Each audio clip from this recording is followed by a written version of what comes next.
Cape Town's political arena was set ablaze today in a scene many are calling one of the most extraordinary moments in South Africa's democratic history. In a tense, drama-filled session of Parliament, leaders from across the political spectrum united in an unprecedented attack on the African National Congress, ANC, sending shockwaves through the ruling party's ranks and leaving the public stunned. What began as a routine parliamentary debate quickly escalated into an all-out political confrontation. Opposition parties, armed with damning reports and a growing tide of public discontent, launched a coordinated assault on the ANC leadership.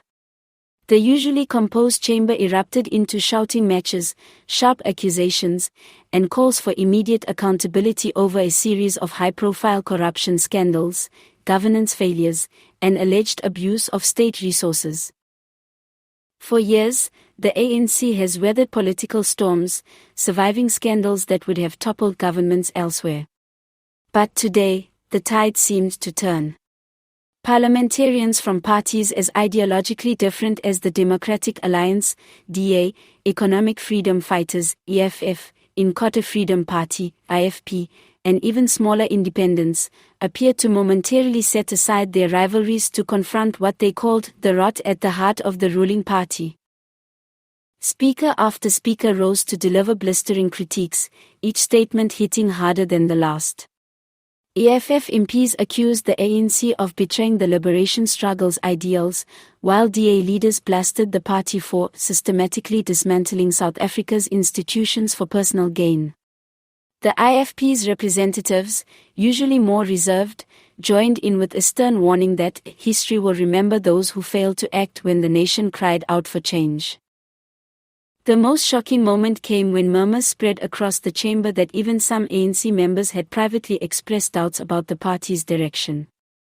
A handful of ANC MPs, though not openly breaking ranks, sat in stony silence during key moments of the debate, avoiding the usual loud counterattacks. This silence spoke volumes. The session's flashpoint arrived when a motion was tabled calling for an independent multi-party commission to investigate the ANC's senior leadership over alleged links to illicit deals, questionable procurement contracts, and the collapse of essential services in several provinces. Although the ANC still commands a majority, the intensity of the debate, combined with cracks in party discipline, left the outcome less certain than usual.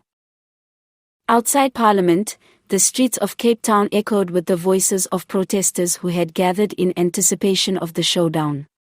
Civil society groups, union members, students, and ordinary citizens waved placards demanding accountability, chanting slogans that urged Parliament to put the people first.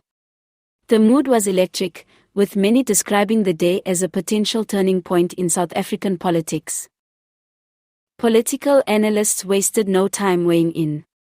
This was not just opposition theatre, said Professor Linda Jacobs, a political science expert at the University of Cape Town. The ANC's dominance has been challenged before, but rarely in such a coordinated and emotionally charged manner. The fact that Parliament itself became the platform for this united front is historically significant. The ANC leadership has yet to issue a full response, though early statements from senior figures suggest they are treating the matter as a manufactured spectacle by opposition parties seeking media attention ahead of next year's elections. However, behind the scenes, insiders say panic is setting in. The fear is that if the perception of internal weakness continues, it could trigger more defections, erode public confidence, and embolden critics within the party. As the dust settles from today's fiery exchange, one thing is clear: the ANC is facing one of the most public and forceful challenges to its authority since it took power in 1994. Whether this showdown will translate into real political change or fade into just another dramatic chapter in Parliament's history remains to be seen.